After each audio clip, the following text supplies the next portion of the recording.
Yo, what is up guys? Guido here, back again with another mini bike video. And in this video, it should be the last video to our mini bike engine revamp series. If you guys didn't watch my other videos, I did an oil change. I made sure everything was copacetic. There wasn't any abnormal wear. I made sure everything was tight and torqued to spec.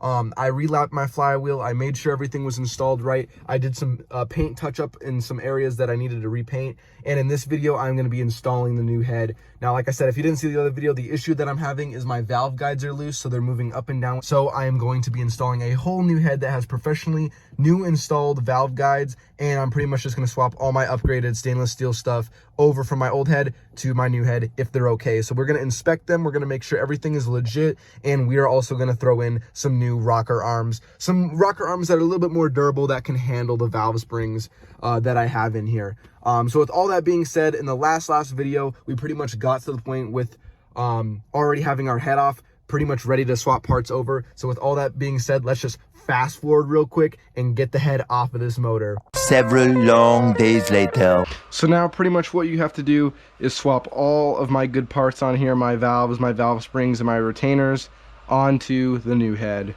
All right, so you can pretty much see we got both of the heads off, and here they are obviously side by side. Now you can see this one's brand new. This is the one I'm going to be installing. Like I already mentioned, it's got the new valve guides professionally installed, and you can kind of see, I'm not sure how well it's going to show up on the camera. I don't really think I could really show it very well, but that clip has came off, and that's why it's loose going up and down. Like I've already been saying, though, that's besides the point. There was already movement in there, and there shouldn't have been any movement. So now what I'm pretty much going to do is I'm going to swap all of these parts on to this head here. All these parts are really good. I have 26-pound valve springs, billet retainers. I have stainless steel valves for the intake and the exhaust, and I'm pretty much going to be just swapping that on over to this one. Like I said, I hope there isn't any abnormal wear or they're not damaged or anything. They shouldn't be, because brass, like I said, is thinner material and will break down more than stainless steel would. So more than likely it's just the brass and aluminum block that are wearing on each other, is what I'm hoping at least. We'll find out. So the first thing I'm going to go ahead and do is I'm just going to remove these rocker this lock nut here, and then the actual nut that holds them on, and then just remove those and get those out of my way. Alright, so the nuts, it's a 10mm for the lock nut here, and then a 14mm for the actual retaining nut that holds this rocker arm on. Alright, and then these can come off, and then so can these rocker arms here.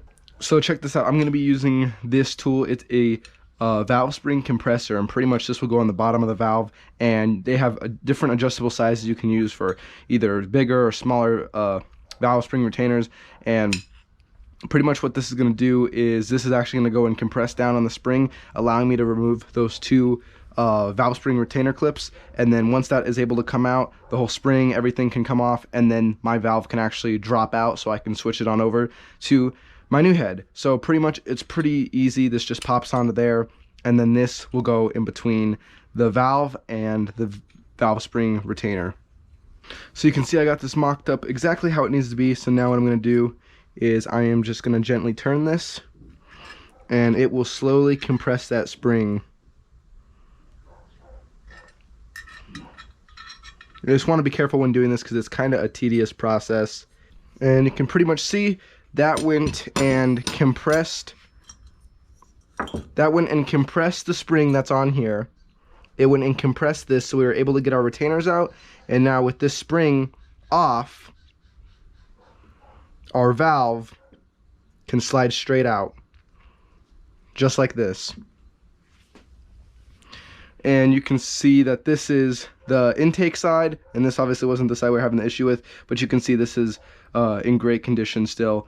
You can see that this is in great condition. There's no abnormal wear. They're not bent at all or anything, so this is perfect to reuse again. Alright, so it's the same procedure. It's all tightened on there and lined up with the valve on the other side. So now you just have to twist this, and it will slowly compress that valve. And you can see this is the issue we were having. Go ahead and... Alright, so there's the other valve retainer, and you can see the little C-clip that goes on the valve guides there. It completely came off, and it has fallen through, which is irrelevant because it is still just too loose in there. you can see there's a lot of side-to-side motion back and forth within this valve guide, which is obviously no bueno. It means it's just been, you know, a lot of wear going back and forth because it hasn't been working right, which, I mean, we already kind of knew that. But so you can see the whole thing is going to come out, and obviously it shouldn't be able to go back and forth like that. It should be stationary. The good thing though, this valve looks like it is okay, which is perfect, because obviously this is stainless steel. This is a softer material than that, so my guess is it kind of just rested on there, and this is what was going up and down, which you can clearly see. That's what it has been doing. Inside of there, you can see it's all worn out, and yeah, that's just pretty much what happens. And it was just a loose fit, which is unfortunate. But the fortunate thing though is these valves are 100% a-okay, so I'm going to clean them up and then get them installed on the new head here. Alright, so you can see I just went and cleaned down the valves a little bit, made them look pretty much brand new. So now all you have to do is just reinstall it into the new head, and you can see no play at all, a perfect tight fit, and plus these valve guides are not loose. So you can see they fit in there pretty well. This already looks like it has been lapped pretty well from the factory here, but what I'm actually going to go ahead and do is I am going to just lap these valves just real quick, just for shits and giggles, and so I make sure I get the ultimate seal from this valve onto the head there, because you don't want to have it kind of where it's an uneven surface and you're not getting a full seal on your intake and exhaust valve side, because obviously you're going to be losing performance that way. So I'm going to go ahead and lap these real quick. Now, how you lap valves is with some valve grinding compound again, and what you'll do is you'll just put a little bit on the edge here. Now this is the bigger one, the intake side, so I'm just gonna stick it up in there, and then usually you can get a suction cup on here and twist it around like that, if you have one of those, which I'd recommend getting. I don't, so I'm just gonna grab it from the inside here and just spin it around a bunch of times. And pretty much what you're gonna do is just make a nice smooth surface for that valve to close on. Alright, so now what I'm going to do is, here's my head and there's the valves I just lapped. I'm going to go ahead and put some oil on them and then slide them on through, so there's oil in here, so there's not a dry start when I go to start this thing up. Alright, I'll start with the exhaust side first. So what I'm going to do next, so now that I got the exhaust valve in there, what I'm going to do next is I'm going to get my valve spring here, 26-pound valve spring. I'm going to slide that on in there. And then I'm going to grab my top hat, my retainer, throw that down on in there like that. And then here's my spring compressor. I'm making sure it's lined up on the valve there, which it is. And now I'm just going to tighten this down.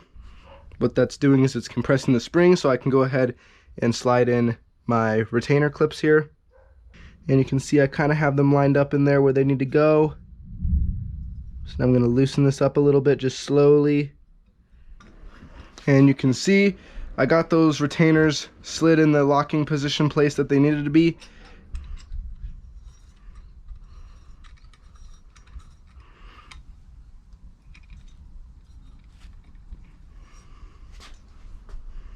Alright, and boom, both of them are installed. Alright, and just to show you guys the difference between these heads, they look pretty close. I would say maybe this one was milled just the tiniest bit.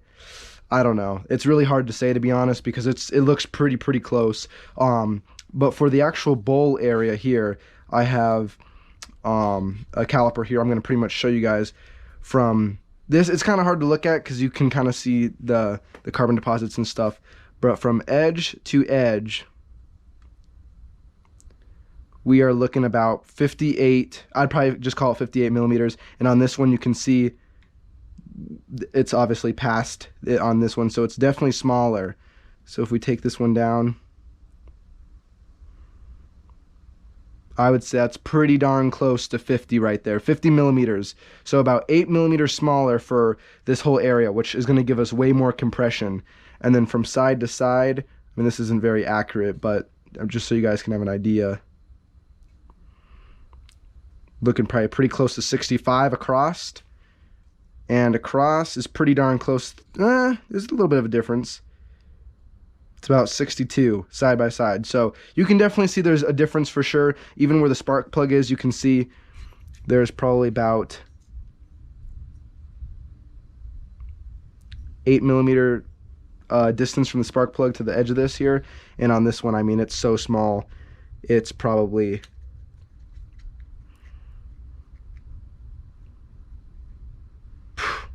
almost 2, maybe 1.6. So there's definitely a difference. This is going to offer some more compression than obviously this head would, and I needed to do this anyways because of the valve guide. So yeah, good little upgrade right there, and this was pretty affordable too. It was only around, I think, 50 bucks, so not too bad. So now I'm going to go ahead and get this mounted on the block. Alright, so now I'm going to go ahead and install my head gasket here. Like I said, this is a high performance 10 thousandths metal head gasket, so this will also give us some more compression too. I'm going to install it just like that, and then I'm going to go ahead and slide my head on over. And just like that, the new head is on there. Now we can go ahead and install our new head bolts. And here's my head bolt. I'm going to put just a little bit of lubrication on there just so it goes in easy and I don't have any issues with it. Now I can install the bottom two. Here's one. Alright, so I'm just going to start by snugging down these head bolts here. Don't get them too tight, but just kind of snug them down and make sure you do it evenly.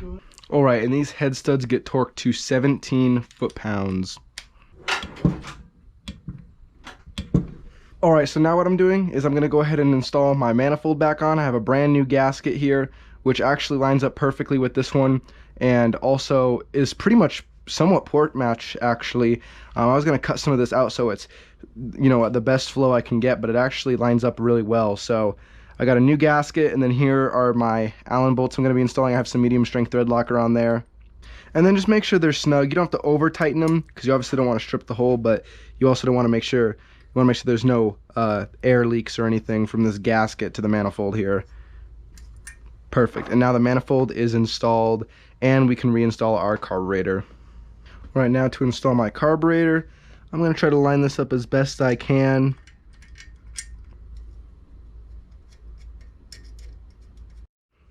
Alright, so now what I'm going to do is, instead of installing these old, just stamped steel rockers, I'm actually going to upgrade to these 1:1 ratio NR Racing Champion rockers here. Now these, as you see for the Honda GX 200 or either Predator 212s, these are perfect. A perfect upgrade just for mainly reliability, to be honest. I'm actually surprised those have lasted as long as they have on something like this with 26-pound valve springs.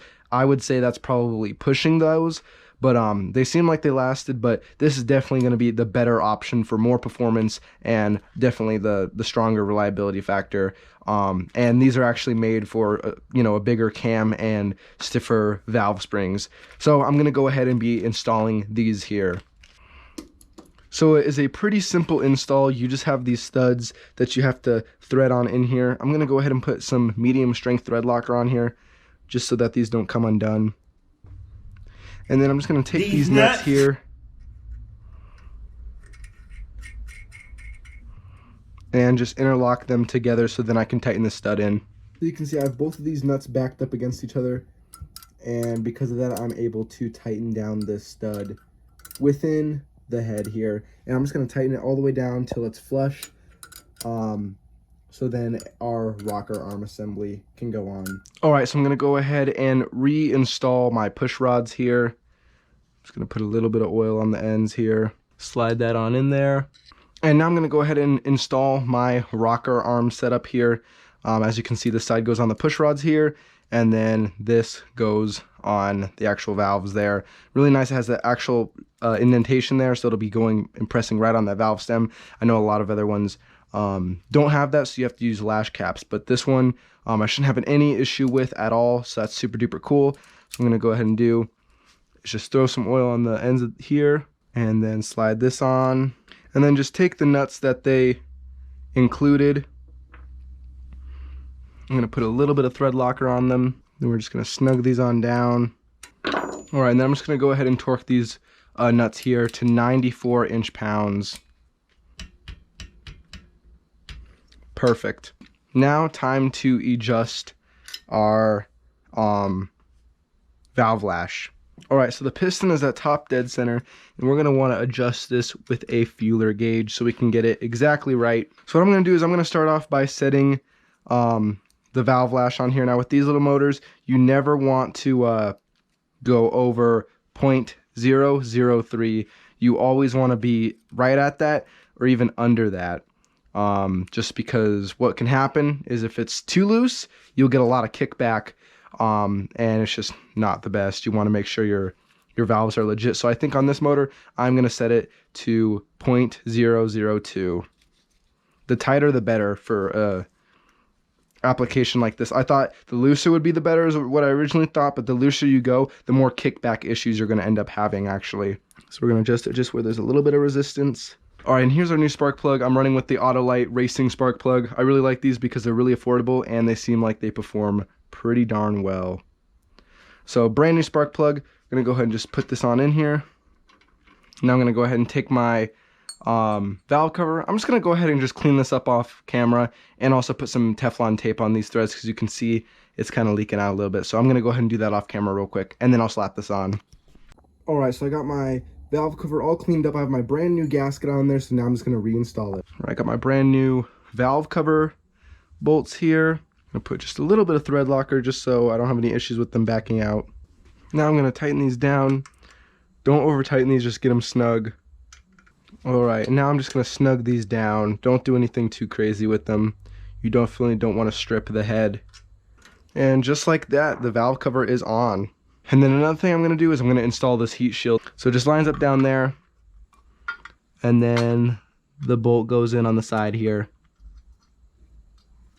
And then the last bolt goes underneath. Alright, and then here's my gas tank. I'm going to go ahead and try to clean this thing up real quick, along with putting some new fuel line on. So all I have to do is just pinch the little hose clamp there and slide this thing off, and then I can go ahead and slide this line off here. Alright, so then here's the gas tank and here's my new fuel line. I wanted to get red, so obviously it matches, and then plus this is just new fuel line. It's good to replace it every now and then. I'm just going to go ahead and slide this on there nice and tight. So now that this is on there, I can go ahead and line this up and reinstall the gas tank.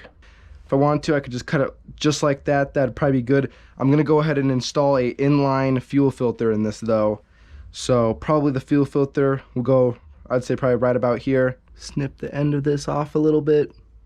And perfect. You can see our line is all connected, all routed, and all nice and neat. All on there the way it needs to go. It's not in the way of the choke or anything like that. So perfect. Now we can go ahead and reinstall our bolts for the gas tank. Or I'm going to go ahead and install one of the rear bolts here for the gas tank. Go ahead and put a little bit of medium strength thread locker on there. I got that one on there kind of snug. So now I'm going to go ahead and install the nuts on the front here. Now I can go ahead and reinstall my vent for the gas tank here, which just slides straight on. Just like that, perfect. Now we can go ahead and install our blower cover now. Alright, and check it out. Here is my brand new side cover I'm going to be installing. It's chrome, so it's going to look super duper sick on there, and it's just a nice little touch. I'm going to go ahead and install this. The only thing is with this coil, I'm going to have to cut some of this out because it will be resting up against here, and obviously I don't want a sharp edge digging into my wire. So I'm going to go ahead and just measure and cut some of this out here. Alright, so you can see I cut it, so now the actual wire will fit and it won't be, you know, cutting and slicing on the sharp edge here. So now there's clearance for that. I cleaned it up a little bit. She looks really good. I'm going to go ahead and install it. And I'm going to be using my Allen bolts here, and I have just a little bit of medium strength thread locker on there just so they don't rattle loose.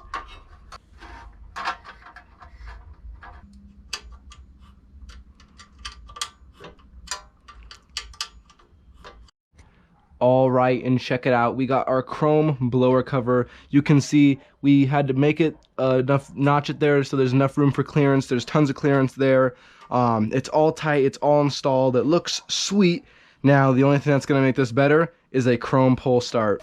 So that is what I got here. It looks more kind of silver. It's kind of a dull chrome. But like I said, this was some really budget-friendly chroming that was done on this rather than, like, for example, on my dad's bike. his is show chrome. You're comparing pretty much 20 bucks to like $110. So it's a pretty big difference. I didn't want to go too crazy on, you know, chrome accessories for this, but you can see that's going to look super sick once it's all installed. Although on my other pull start, I have my custom aluminum Cobra cord, and I'm actually going to go ahead and swap that on over to this one because it's going to be the cherry on top for all this chrome. It's like a chrome silver, so it'll match this perfectly, and it'll be the cherry on top for this pull start and this blower cover. All right, so I'm going to go ahead and put my pull start on. I'm just going to line it up. I'm going to have this so it's upright, so it's easy to pull. Just take my bolts. Perfect. And she is all tight and installed. And one last thing is, here is the air filter. It is just super dirty. I haven't cleaned this thing for a really long time, so I'm going to go ahead and clean this and re-oil it. All right, and check it out. We pretty much got everything reinstalled on this. I can go ahead and install my clutch and my chain guard and get this thing ready to go. All right, and with a little editing magic, I'm gonna get this clutch all lubricated and cleaned up and installed on the crank. And would you check that out? All installed, all ready to go. I got the clutch on there, re-lubricated. I cleaned it up, all tight. The chain guard on here, I mean, look at that mirror reflection there. Awesome.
Check it out. This thing looks absolutely sick. I'm appalled with the way this thing looks. It looks awesome. I'm so happy with how it turned out, and like I said, still on somewhat of a budget here. I could have went all out, got my gas tank chrome and did something really crazy, but the bike's gonna be black, so I figured this looks really well with the black tank, the chrome accents. I think it's a really good refresh, and like I said, the whole point of this was pretty much to do the oil change and replace the side cover gasket, but also to make sure everything with the motor was tight, running, copacetic, torqued to spec, and also to replace the rockers as well, because that's something I kind of skimped out on. I never went and replaced those rockers with something a little bit more heavy duty like I should have when I first built this motor. But everything on this motor is 100% tight, torqued, ready to go. This thing just needs to get dropped into the bike now. So I hope you guys kind of enjoyed the little series of building this motor, I guess. Now the next videos are going to be pretty much revamping the actual bike, getting it cleaned up, retouching up the welds, retouching up some of the paint, new wheels, new tires, new cockpit, new handlebars, new everything, new throttle cable. So make sure you guys stay tuned for those videos. But I mean, just check this thing out. This thing turned out absolutely amazing. It's going to look super duper sick when it's on the bike. So make sure you guys like and subscribe, and you stay tuned so you do not miss another video. Peace.